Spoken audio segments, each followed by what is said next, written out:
Hello, it's Annette here, and you're all very welcome. In this video, I want to show you how to change the way you think about yourself using a method I developed called nip and flip. But before I show you this, first I want to explain how we learn damaged core beliefs or bad messages about ourselves in a toxic childhood. Learning these damaged core beliefs results in us developing a harsh inner critic that, as we are growing up and even as adults, never fails to knock our confidence every minute of every day till we stop it doing this. When I was growing up, and for many years in my adult life, I knew I had no confidence. I knew I put myself down a lot, but what I didn't know was that this was a subconscious system I had learned in my difficult childhood. I didn't understand how this system worked, and I certainly had no clue on how to stop it ruining my confidence till I finally, in my 40s, made myself face head on how I really thought about myself. And I tell you about this in the video in the pinned comments. Making myself write down what I really thought about myself led me to coming up with what I call the 6 bad messages. The 6 bad messages sum up all the things our harsh inner critic tells us all the time till we stop it doing this. So I hope this video shows you how I was eventually able to understand how my harsh inner critic developed and how I then found an easy, simple way to nip it in the bud and stop it ruining my life. So how did this subconscious learning system happen to us? How did that develop? If we had a toxic or abusive childhood, we tend to grow up thinking we are useless, thinking we are no good at anything, thinking nobody is ever going to like us, never mind love us, thinking all these bad things about ourselves results in us not feeling a part of life, not being able to enjoy life, not being able to feel like you belong in it, not being able to like ourselves. Isn't this a terrible way to have to go through life? Not even liking yourself?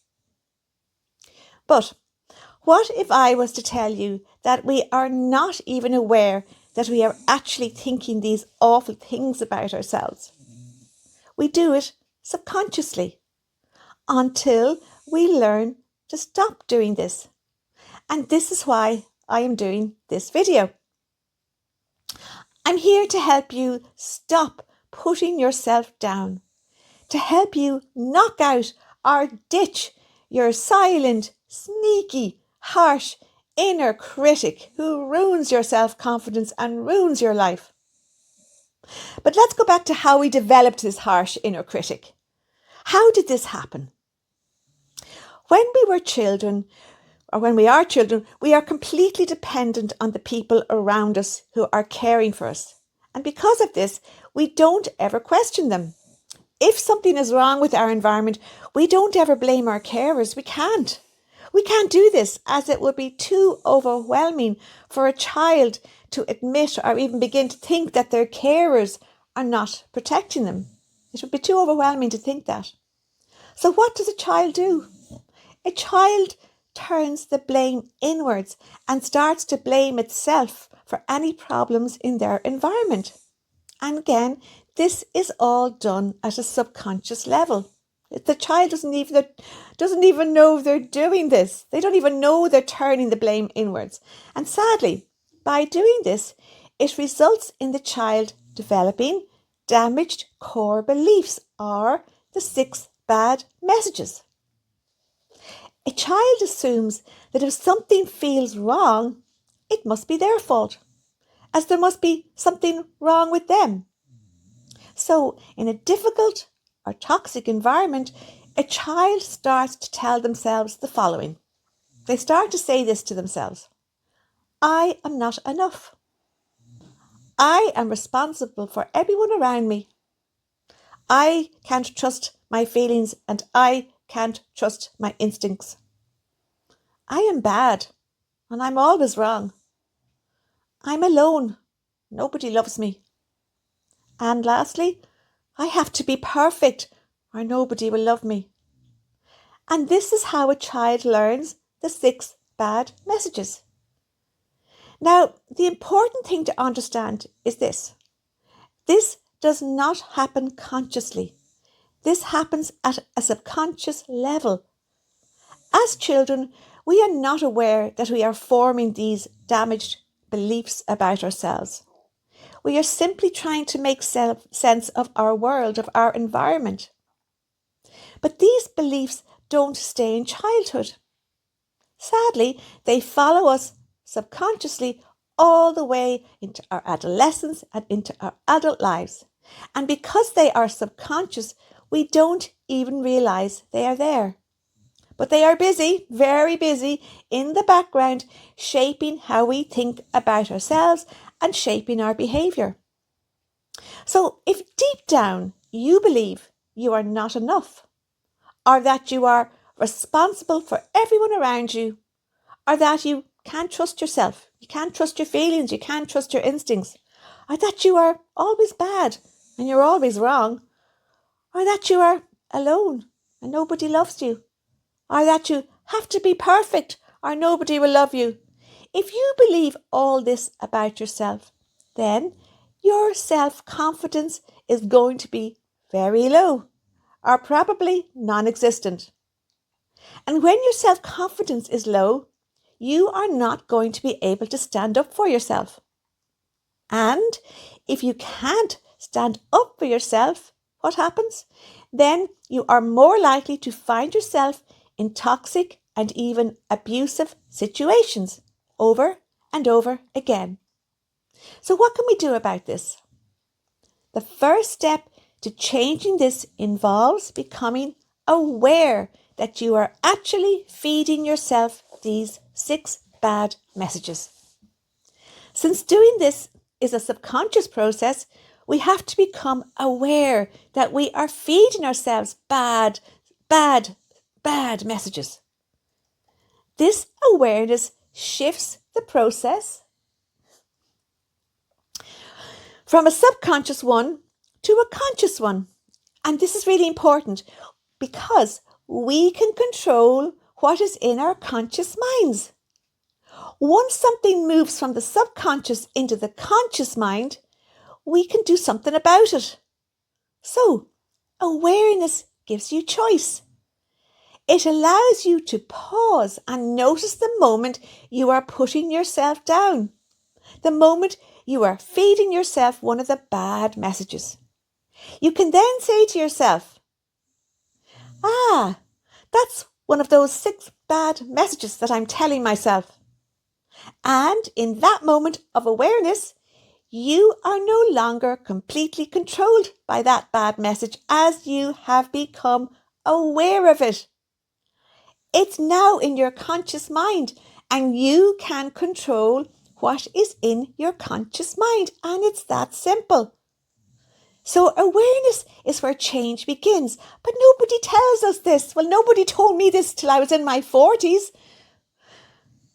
So awareness is where change begins, and this is where my method comes in. And again, it's very simple too. I call it nip and flip, and it's exactly what it sounds like. The moment you realise or you become aware that you are feeding yourself a bad message, you nip that bad message there and then. You nip it in the bud. You don't give it airtime. You don't let it in the door. You don't let it land. You catch it as it appears and then you immediately flip it. So you've nipped it. Now what do I mean when I say you flip it? To flip it means you consciously, it's a conscious effort, you consciously replace it with a different, healthier message, what I call a good message. So you nip and flip the bad message to a good message. Now this is important. You don't get rid of the 6 bad messages just by understanding them, just by knowing they exist. You have to take action. And that action involves you catching them as they enter your mind, nipping them, and then immediately flipping them. It is a conscious choice to nip and flip. It takes an effort. It takes practice. Lots of practice. You have to be alert as to when you notice a bad message coming into your head. However, the more you practice nip and flip, the quicker you'll be in eliminating the control of these bad messages, the easier it gets to nip and flip. Nip and flip gives you control. You start to control what you think about yourself rather than being controlled by the subconscious bad messages. So, since you have been feeding yourself the 6 bad messages for a long time, it does take time and it takes practice to get used to nip and flip. But it does work. It really does work. Now, I've been doing nip and flip for many years now, and rarely, if ever, does a bad message ever sneak through. I immediately nip and flip. The minute I feel I'm putting myself down, I nip and flip. So these days, I only tell myself good messages. Now, of course, I have some days where I may not be feeling super duper confident in myself. And on days like that, I have to be extra vigilant that I don't put myself down. On days like that, I have to make an extra effort to feed myself good messages. When you become aware that you are feeding yourself the 6 bad messages, you then make a conscious choice to nip and flip them. And this, as I said, is a conscious effort and has to become a natural part of your life. You do it like you just clean your teeth every day. It just becomes a part of your life. You do nip and flip all the time, over and over again, because it takes time to train the mind to learn new good messages about yourself. But it can be done, and it's easy to do. You can train your mind to replace the 6 bad messages with 6 good messages. All you need is the will to do it and practice, practice, practice. So, instead of the 6 bad messages running automatically in the background, you bring them into your conscious mind and you choose to replace them with 6 good messages about yourself. And the good news is that over time, this changes how you think about yourself. I'll tell you what happens. You find yourself gaining self-confidence. You find yourself gaining self-trust. You find you start to like yourself. You find you start to stop feeling shame about who you are. And instead of enduring your life, you begin to enjoy it. And this is really important. When you have self-confidence, you are far less likely to tolerate poor treatment from anybody because you can stand up for yourself. Now, I can hear some people say, "Oh, for God's sake, Annette, that's so obvious. Nip and flip, that's obvious." But it isn't. And why is this? Why is it not obvious? Because, remember, the 6 bad messages operate at a subconscious level. So we are not even aware we are feeding ourselves these bad messages. So it's not obvious. With nip and flip, we bring the process into the conscious mind. And to do this, we need an awareness of every time we are feeding ourselves a bad message. So we can only nip and flip when we are aware of something that has been subconscious. So an effort is involved here. We have to become aware and we have to make a conscious choice to nip and flip. So it's not that simple. I was putting myself down all my life into my 40s till somebody made me aware that I was doing this. And that was the therapist I've mentioned in a couple of my videos called Pat O'Connor. He helped me become aware that I had very damaged core beliefs from my childhood, and they had followed me subconsciously into my adult life in the form of a really harsh inner critic, I constantly put myself down, and I was not even aware that I was doing this. I was so used to putting myself down with the 6 bad messages, as that was what I learned to do in my childhood. However, once this therapist made me aware that I was doing this, feeding myself the 6 bad messages, I then had to make a conscious choice to stop doing this. So it's not that simple. It takes effort and it takes choice.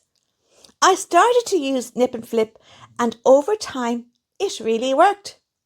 So while nip and flip is a simple process, getting to the stage where you can choose to use nip and flip does involve the huge step of awareness. I look at it like this. How can you stop doing something that is harming you, that is knocking your confidence, if you don't even know you're doing it? Somebody has to tell you. And hopefully this video is helping you become aware that maybe you are feeding yourself the 6 bad messages. Awareness opens the door to stopping the 6 bad messages controlling what you think about yourself. Okay, so what I'm going to do now is I'm going to take each of the 6 bad messages one by one, and I'm going to show you exactly how this works in real life. How does nip and flip work in real life? We'll take the first bad message, and it is, I am not enough. How does this impact your life? You might constantly feel like you have to prove yourself. You constantly feel you are useless. And that is a terrible way to live, to go through life feeling you're useless. For example, you may work really hard, achieve a lot, and still feel it's not enough. Or maybe you avoid opportunities because you feel you're going to be useless, so what's the point in doing something? Say in a relationship, you assume you won't be valued or loved, as you don't think you've anything to offer. So, when you are aware that this bad message is sneaking into your mind, what are we going to do? We're going to nip and flip it. And how do you do this?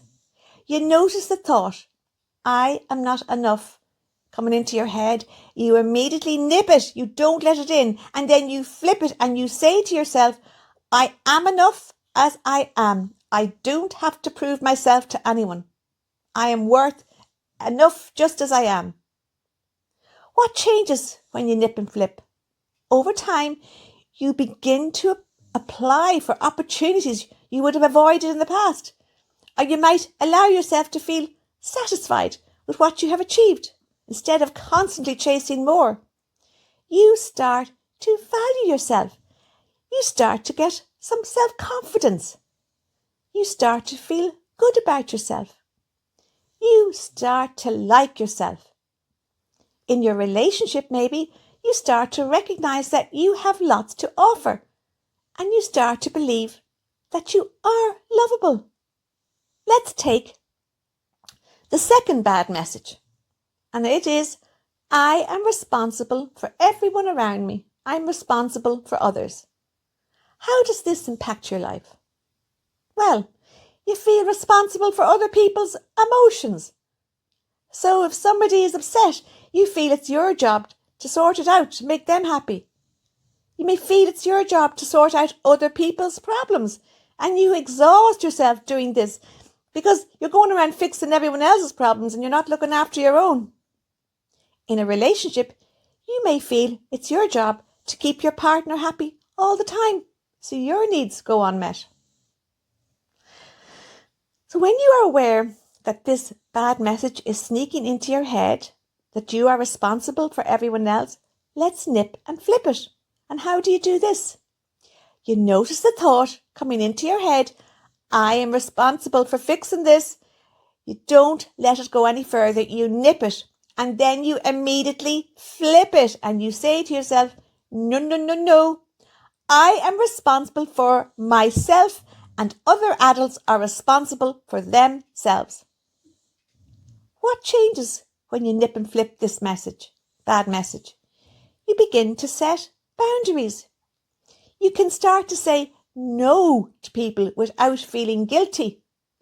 And you start to acknowledge that you are allowed to look after yourself without feeling you have to be looking after everyone else at the same time. You are able to put your energy into sorting out your own problems. You stop going through life so exhausted from carrying problems that don't belong to you. In your relationship, for example, you stop putting all your energy and focus into keeping your partner happy, and you begin to see that it is okay for you to focus on you and you being happy too. Let's take the third bad message, and it is, don't trust my feelings and don't trust my instincts. How does this impact your life? You may constantly second guess yourself. You don't really know how you feel about anything or anything important because you are not sure of how you feel about anything.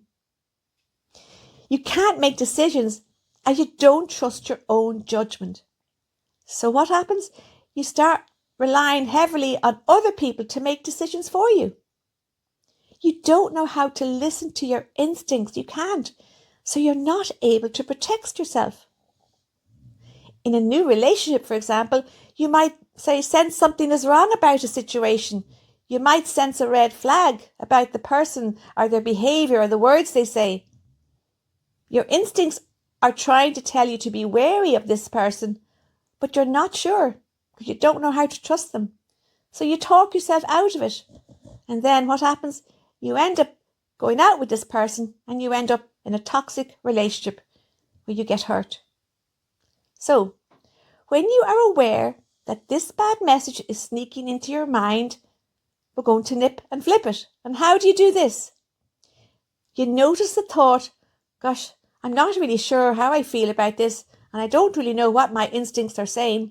You notice that sneaking into your mind. You immediately nip it, and then you flip it, and you say to yourself, my feelings and my instincts matter. I am able to trust what they are telling me. They are always right, and I must listen to them. What changes when you nip and flip this message? You begin to listen to yourself. You are able to make decisions with confidence. You feel strong in your decisions. You listen to what your feelings and instincts are telling you, so you are able to protect yourself. You're less likely to end up in a toxic or abusive situation because you're able to protect yourself. In a relationship, you are able to listen to how you really feel about the relationship, and you are able to acknowledge that these feelings are real. You don't dismiss them. Your relationship becomes healthier as you are able to trust your feelings and your instincts to guide you to a healthy, loving, safe relationship. And therefore, you are less likely to find yourself in a relationship that isn't good for you. Let's take the fourth bad message, and it is, I am bad and I'm always wrong. How does this impact your life? You may feel shame, always feel shame, deep down shame. For example, you might blame yourself for things that are not your fault, or you may feel that you are fundamentally flawed.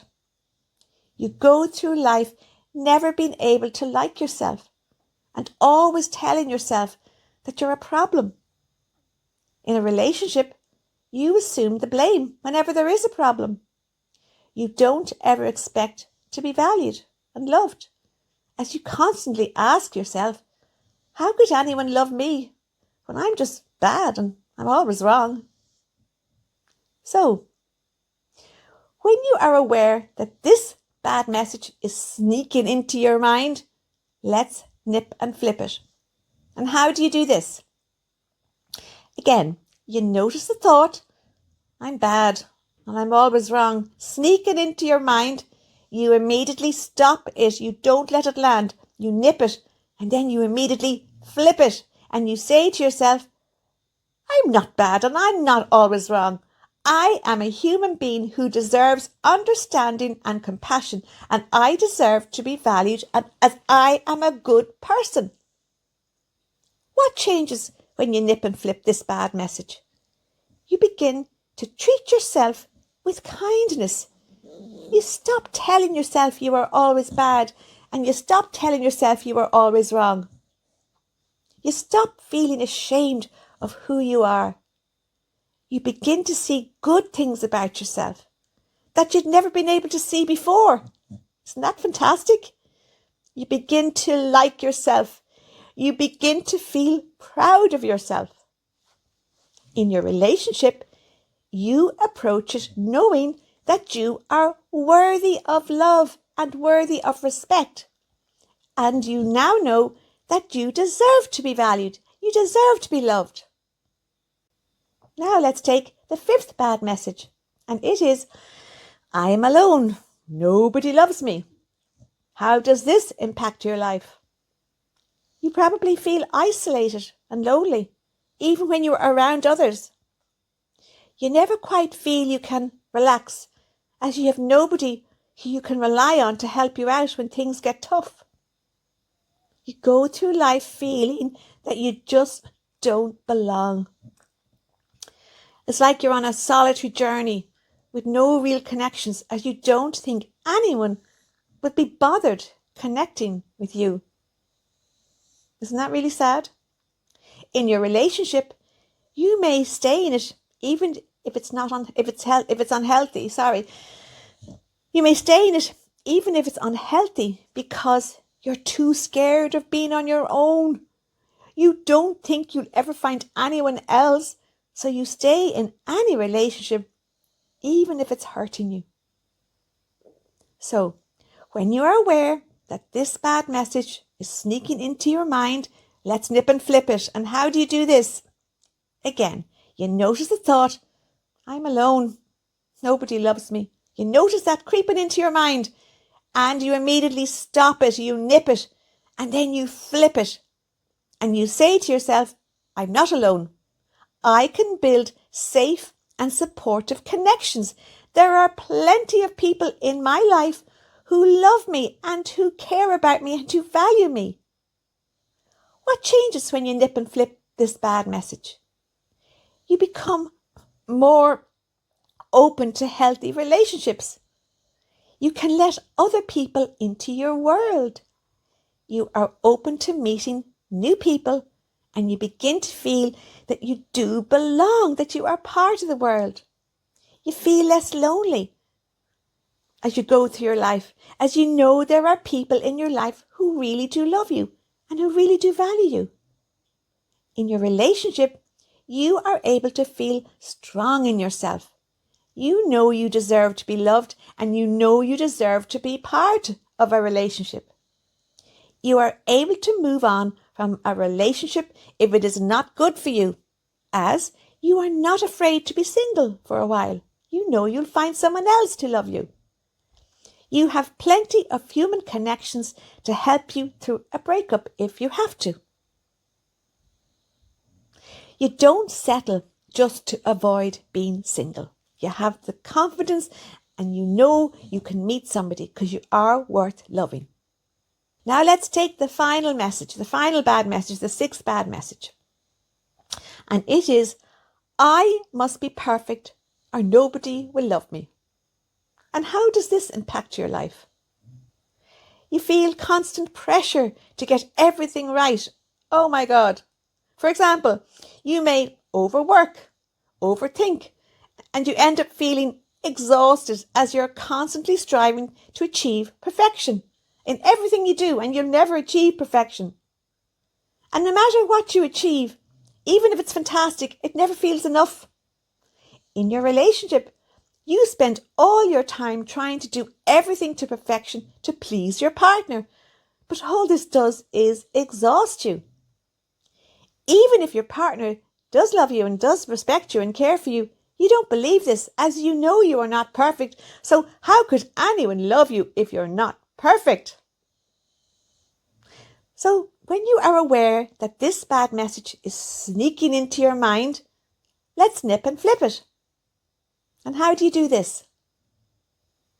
You notice the thought, I must be perfect or nobody will love me. You notice that sneaking into your mind, creeping into your mind. You immediately nip it in the bud. You don't let it pass. You don't let it land. And then you flip it and you say to yourself, I don't have to be perfect to be worthy of love. I am lovable just as I am. What changes when you nip and flip?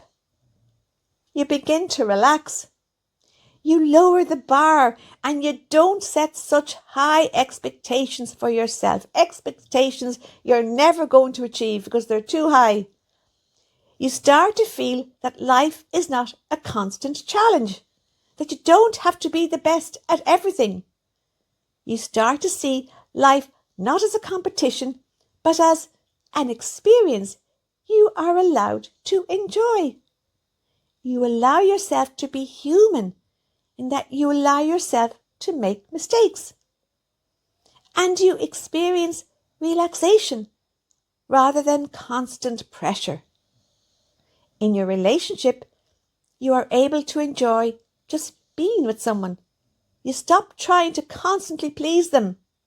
You stop trying to be perfect. You are able to relax and just be with your partner. You're able to enjoy simple things. You're able to see for the first time that you are lovable just as you are, with all your imperfections, just like your partner's imperfections. So what I wanted you to take from this is this. That's terrible English. What I want you to take from this is this. Well, here it is. The 6 bad messages were learned when you had to survive a difficult environment as a child. They are not who you are. And because they were learned, they can be unlearned. But not overnight. It takes time and it takes practice. You have to catch the bad message as it lands. You nip it, catch it, and then you flip it. You don't allow it to make a statement about who you are, because that statement is false. When you nip it, you then immediately flip it to the truth about who you are, to a good message about yourself. And each time a bad message appears, you nip and flip it. And it just becomes a part of your life. And you keep doing this again and again and again till you get to the stage where you rarely have any bad messages coming into your head. And this is actually what happens.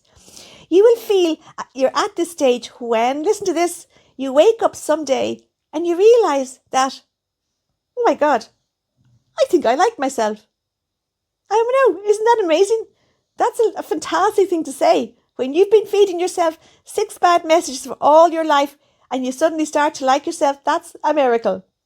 That you can feel proud of yourself, that you've been through so much and you've had to survive so much. You realise that you're actually a very valuable, good person who deserves love and respect from others. So listen, no more putting yourself down. No more feeling you are less than everyone else around you. No more sabotaging your self-confidence, because now you think differently about yourself. You like yourself and you are proud of yourself. And you are never, ever going to let those 6 bad messages take away what you have worked so hard to achieve, which is self-trust, self-confidence, self-respect. I hope this video has helped you to become aware that maybe you are feeding yourself 6 bad messages, and this is how you stop doing this. Since awareness is the first step to stopping the control of the 6 bad messages, welcome to awareness. Welcome to the first step in healing from a difficult childhood. Thank you for listening. I hope this helps.